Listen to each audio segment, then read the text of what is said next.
Hello guys, welcome back to my channel. Let's talk about Indresh Ji and Shilpa Sharma's marriage. For those who don't know, Indresh जी एक Mathura based कथावाचक हैं just like Aniruddhacharya महाराज, जो कि social media पर भी काफ़ी active है। उनके इंस्टाग्राम पर 2.3 मिलियन फॉलोअर्स हैं। उनकी अभी रिसेंटली शादी हुई है शिल्पा शर्मा के साथ।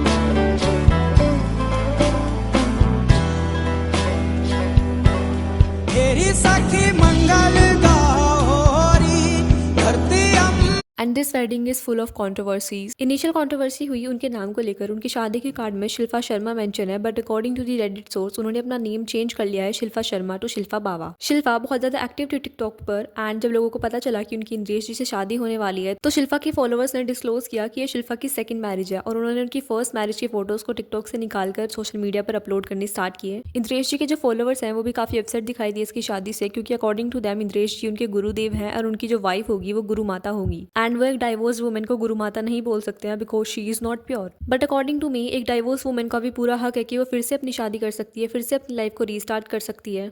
डाइवोर्स होने का मतलब ये नहीं कि आप फिर से अपनी लाइफ को रीस्टार्ट नहीं कर सकते हैं, अपनी लाइफ में कुछ नहीं कर सकते हैं और ना ही प्यार कर सकते हैं। यस, शिल्पा शर्मा एंड इंद्रेश जी की भी लव मैरिज है, एंड इसके लिए भी इन्हें काफी क्रिटिसिज्म झेलना पड़ा है क्योंकि इन्होंने अपनी शादी को एज अरेंज मैरिज पोर्ट्रे किया था। अकॉर्डिंग टू पीपल्स इंद्रेश जी ने काफी कुछ छुपाया है अपनी वाइफ के बारे में, लाइक ये लव मैरिज थी, उनका रियल नेम क्या है, या फिर उनकी ये सेकंड मैरिज थी। एंड कुछ लोगों ने बोला है कि अगर उन्हें ये सब प्राइवेटली रखना था तो फिर उन्होंने इतनी लैविश और इतनी ओपन वेडिंग क्यों की। बट अकॉर्डिंग टू मी बाद में भी ये सब सामने आना ही था, एंड तभी इसी तरह की कॉन्ट्रोवर्सी देखने को मिलती, एंड now वो अपनी लाइफ नॉर्मली जी सकते हैं। यहाँ पर एक पॉइंट और है जिसके लिए इंद्रेश जी को टारगेट किया जा रहा है कि उन्होंने अपनी एक कथा में बोला था कि उन्हें किसी की शादी में जाना पसंद नहीं है क्योंकि वहाँ पर बहुत सारी मटेरियलिस्टिक चीजें होती हैं जो कि उन्हें भाती नहीं है। हम अपनी स्थिति बता रहे हैं, हमारे घर के लोग भी जानते हैं। हमको कहीं ले जाओ लेकिन किसी का विवाह हो रहा हो वहां मैं नहीं जा पाता। क्यों? क्योंकि विवाह क्षेत्र में, विवाह क्रम में सब सांसारिक क्रिया होती हैं।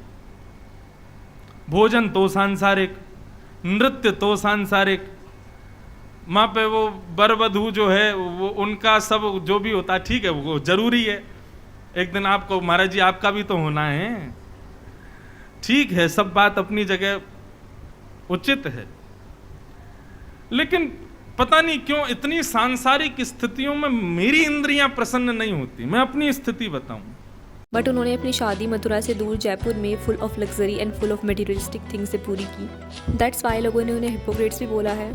बट जो लोगों की सोच है वो टाइम टू टाइम बदलती रहती है, माइंड का डेवलपमेंट होता रहता है। ऐसा नहीं है कि हम जो आज सोच रहे हैं 1 साल बाद भी हम वही सोचने वाले हैं। अकॉर्डिंग टू मी किसी भी लड़की को या फिर किसी भी पर्सन को इस तरह का हेट एंड इस तरह का ट्रोल देना जस्टिफाइड नहीं है। सबकी अपनी अपनी पर्सनल चॉइस होती है। अकॉर्डिंग टू मी एक डाइवोर्स मैन और एक डाइवोर्स वुमेन भी अपनी लाइफ को रीस्टार्ट कर सकते हैं, फिर से अपनी लाइफ को एंजॉय कर सकते हैं। अगर हम यहाँ पर जेंडर रिवर्स करके देखें तो शायद यहाँ पर इंद्रेश जी को इतना हेट नहीं मिलता जितना शिल्पा को मिल रहा है, क्योंकि हमारी सोसाइटी ऐसी हो चुकी है कि वो वुमेन को ही टारगेट करती है, चाहे उसका फॉल्ट हो या ना हो। यहाँ पर लोग बोल रहे हैं कि शिप्रा ने इंद्रेश जी को फंसाया है, बट इंद्रेश जी कोई बच्चे नहीं है, वो एक फुल ग्रोन मैन है और एक कथावाचक भी है। उन्हें पता है what is wrong and what is right for him. So ये जो टॉपिक उठ रहा है कि शिल्पा ने इंद्रेश जी को फंसाया है is totally wrong. My opinion is that किसी को इस तरह का हेट एंड क्रिटिसिज्म मत दो। इंद्रेश जी को भी पता होगा उनकी वाइफ की सच्चाई के बारे में, और उनको ये भी पता होगा कि वो डाइवोर्स है। ये सब जानने के बाद ही उन्होंने वह शादी की होगी। ऐसा तो नहीं होगा कि उन्होंने बिना जाने ही शादी कर ली है।